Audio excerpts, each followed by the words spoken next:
আসসালামু আলাইকুম রহমাতুল্লাহি ওবারাকাতু। সম্মানিত প্রিয় বন্ধুগণ, আজকে খুবই অত্যন্ত গুরুত্বপূর্ণ একটি বিষয় নিয়ে উপস্থিত হইলাম। বিষয়টি হচ্ছে যে সকল ভাইদের বয়স বেশি হয়ে গেছে, 50, 60, 70 বছর হয়ে গেছে, অথবা বয়স কম, আপনি যুবক মানুষ, অথবা ওয়ান টাইম ওষুধ খেয়েছেন, অথবা আপনি দুশ্চিন্তায় পেরেশানি জীবন উপভোগ করতেছেন, আপনি কারো কাছে আপনি বলতে পারতেছেন না, রাতের পরে রাত, দিনের পরে দিন আপনাকে লজ্জিত হতে হচ্ছে, একদম আপনি সময় দিতে পারতেছেন না।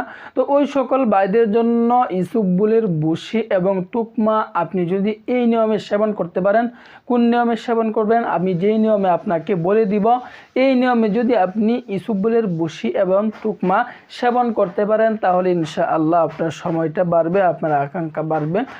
তো কিভাবে সেবন করবেন, সেবন করার প্রচেষ্টা আমি আপনাদেরকে আজকে দেখিয়ে দিব। শুরু থেকে শেষ পর্যন্ত ধৈর্য সহকারে দেখবেন, আমি সাথে আছি মাওলানা সানাউল্লাহ। সম্মানিত প্রিয় বন্ধুগণ, আবারও বলতেছি, যে সকল ভাইয়েরা রোগ নিয়ে অবহেলা করতেছেন, রোগ নিয়ে বসে আছেন, কোনো চিকিৎসা নিচ্ছেন না, আল্লাহ তাআলার কাছে চাইতেছেন না, ওই সকল ভাইদেরকে বলবো, একটা সময় আপনি এমন বিপদে পড়বেন, এমন মুসিবতে পড়বেন, লাখ টাকা তখন খরচ করেও আপনি সমাধান পাবেন না।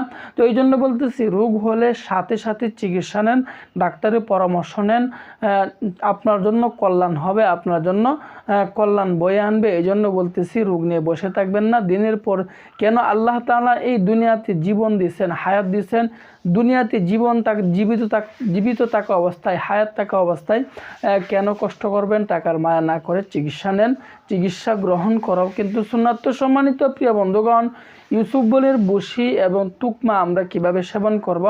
ইসুবগুলের বুশি এবং তুকমা সেবন করার নিয়মটি হচ্ছে, ইসুবগুলের বুশি কিন্তু আমরা বাজারে মনিহারির দোকান থেকে কিনে নিয়ে আসব।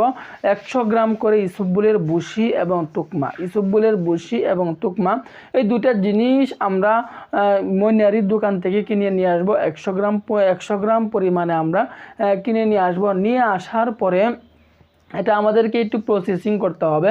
কিভাবে প্রসেসিং করতে হবে? যখন রাতের বেলায় শোয়ার আগে, রাতের বেলায় ঘুমানোর আগে 1 গ্লাস পরিমাণ পানি নিতে হবে। 1 গ্লাস পরিমাণ পানির মধ্যে 1 চা চামচ করে তুকমা আমাদেরকে ওই গ্লাসে ভিজিয়ে রাখতে হবে, এবং সাথে আমাদেরকে দিতে হবে 1 চা চামচ ইসুবগুলের বুশি। যখন আমরা ওই গ্লাসের মধ্যে 1 চা চামচ ইসুবগুলের বুশি, 1 চা চামচ তুকমা আমরা দিয়ে দিব। দেওয়ার পরে এটাকে ভালো করে মিশিয়ে নিব। মিশিয়ে নেওয়ার পরে এই গ্লাসটাকে একটা সংরক্ষিত জায়গায় আমি রেখে দিব। রাখার পরে আমি যখন ঘুম থেকে উঠবো, এটা কিভাবে সেবন করব, সেবন করার প্রচেষ্টা এখন নিয়মটি আমি আপনাদেরকে বলে দিচ্ছি। তো আবারও বলতেছি, রোগ নিয়ে ভাই হেলা না করে চিকিৎসা নেন, চিকিৎসা নেওয়াও কিন্তু সুন্নাত। আপনি যদি বসে থাকেন, বিপদে আপনাকেই পড়তে হবে, মুসিবতে আপনাকেই পড়তে হবে।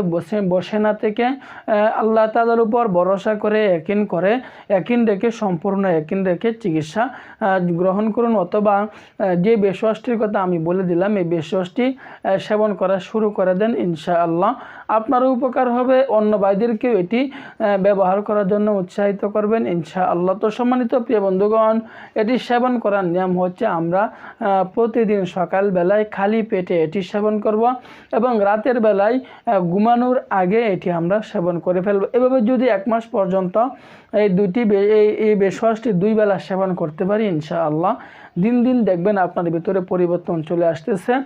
দেরি না করে আজকে থেকে ট্রাই করা শুরু করে দেন। দেরি করবেন তো মিস করবেন। আমরা একটা স্লোগান জানি, সঠিক সময়ে সঠিক চিকিৎসা নেওয়াই হচ্ছে বুদ্ধিমানের কাজ। না হয় পরবর্তীতে আফসোস, টাকা খরচ করেও সমাধান পাবেন না। অবহেলা কিন্তু ক্ষতির কারণ। এই জন্য আজকে থেকে ট্রাই করা শুরু করে দেন, নিজেকে উপভোগ করেন, পরিবারকে উপভোগ করেন। তো আল্লাহ তাআলা আমাদের সকলকে বোঝার তৌফিক দান করুন, আমিন।